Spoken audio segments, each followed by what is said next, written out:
मोगाच्या भाव भयणीनो तुमकां सर्वांक हांव देवाचे आशिर्वाद मागता. आयच्या पयल्या वचम्या रमिया प्रवाद इज्रायल प्रजेक नवो बरो वसो दिवन आसा.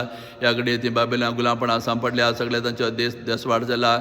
देवळ सगळें लुटून व्हेला, देसवाड केला. असल्या परिस्थिती आसतना रमिया प्रवादी तांकां नवो बरो वसो दिवन आसा. पळया हें सगळें घडलां तुमच्या पातका वरवीं. पूण आतां देव तुमची दया करता. बेगीन तुमकां ह्या गुलामपणांतल्यान सोडून व्हरतलो. मायगांव आपोवन व्हरतलो. सगळें पुन्हा निर्माण करून दितलो. देसवाड जाल्ल्यान देवूळ परत तो बांदून दितलो. असलो बरो वसो तांकां दिवन आसा. वय थोडे फावटी आमचें जिवीत अशें जाता. आमी देवतान पयस गेल्यार पाताक आदार ना. आमी आमचें जिवीत जायते फावटी विबाड करून घेता, देसवाड करून घेता. नाना तरांच्या गुलामपण आमी सांपडटा. देव आमचें जिवीत देसवाड जाल्लें पळोवंक अशें ना. बगर आमकां परत बरें करूंक तो आशेता. देव आमकां फाटीं आपयता. देव आमी फाटीं आयल्यार आमच्या चुकी आमी वळखून घेतल्यार देव आमकां बक्षिता. परत आमचें जिवीत तो बरें करता. आमकां नव्यानी बरें व्यक्ती तो करता. असलो बरो वसो हें वाचप आज आमकां दिवन आसा. तशें आयच्या वांजेलांत शास्त्री फारेजे जेजू सवाल करतात. तुजे शीस मालगड्यांचे संप्रदाय पाळणान जेवच्या पयले ते हात धुयनात. जवळ जेजू तांकां सांगता कितें मनशाच्या तोंडांत भायर तान भितर वेता तें मनशां मेळयना. पूण तोंडांतान वा भितर तान कितें भायर येता तें मनशां मेळयता. अशें जेजू तांकां सांगता की भायली स्वच्छता, भायली आडंबार देव पळयना. बगर काळजाचे नितळकाय तो पळयता. वय शास्त्र्यांनी फारेजेव कायदे नियमांचे गुलाम जावन असले. कायदे नियमां पाळ्यार आमी भाग्यवंत म्हणून ते चिंतले. तांच्या काळजांत कसलेशे गूण नातले, मायमोग नातली, दया नातली. असलें कुर्डें जिवीत ते जिवन आसतलें. ते देखून जेजू तांकां सांगता देव भायलें रूप पळयना. बगर आमचें भितरल्यान जिवीत तो पळयता.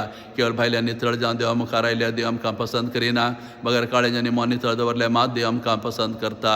जेजून सांगलां नितळ मनाची कितलीं भागी ती देवा पळोवंक शकतलीं. अशें केवळ भायली आडंबार नितळकाय देव चड पळयना. बगर काळजाची नितळकाय चड पळयता. नितळ काळजा नितळ मनान देवासरचें आयल्यार मात्र आमची पवित्रता वाडटा आनी देवाक आमच्या जिवितांत आमी भेटूंक आनी पळोवंक शकता. असली समजणी जेजू ह्या वांजेला वरवीं आमकां दिवन आसा. तशें आज पवित्र सभा जॉन मारी वियेनाची परब आचरण करन आसा. हो मान सांत जावन आसा. फ्रांस गांवांत तो एका शेतकारी कुटुंबांत तो जल्मलो. शिकपान तो बारीक फाटीं आसलो. कश्टांनी तो शिकलो. सेमिनरीन तो भरती जालो. सेमिनरीचें शिकप ताका कठीण मारले वरी परत तो घरा आयलो. ताच्या विगारान ताका उत्तेजन दिवन परत ताका धाडलो. कश्टांनी शिकून याजो जालो. 3 वर्सां याजकी जिवीत साय विगार जावन तो जियेलो.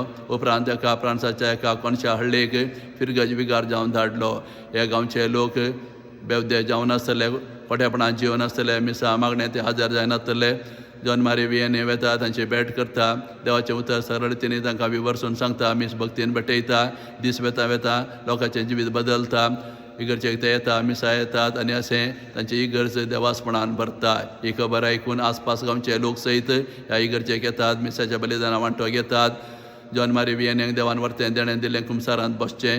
दिसाक 14-18 तास तो कुमसरी बसतलो आनी लोक ताचे लागीं येवन पातकां वळखून घेवन देवा लागीं राज्य जातलो. ते देखून विविध गांवचे लोक थंय येतले. ताचे लागीं कुमसार जावच्याक पौसेबेचे वडील सयत ताचे लागीं येवन कुमसार जातले. असलो महान सांत जॉन मारी वियेनी जावन आसा. तो देवाचे जाल्या उपरांत ताका सांत म्हूण परगटलो आनी ताका फिरगज विगारांचो पात्र म्हणून इगर्ज मातयेन नेमला. त्या देखून आज आमी ह्या महान सांताची परब आचरण करतना सर ह्या जगा पासोत आनी विशेश करून येशूच्या फिरगज विगारां पासोत आमी मागया. म्हजे पासोती मागूंक हांव तुमच्या लागीं विनंती करतां.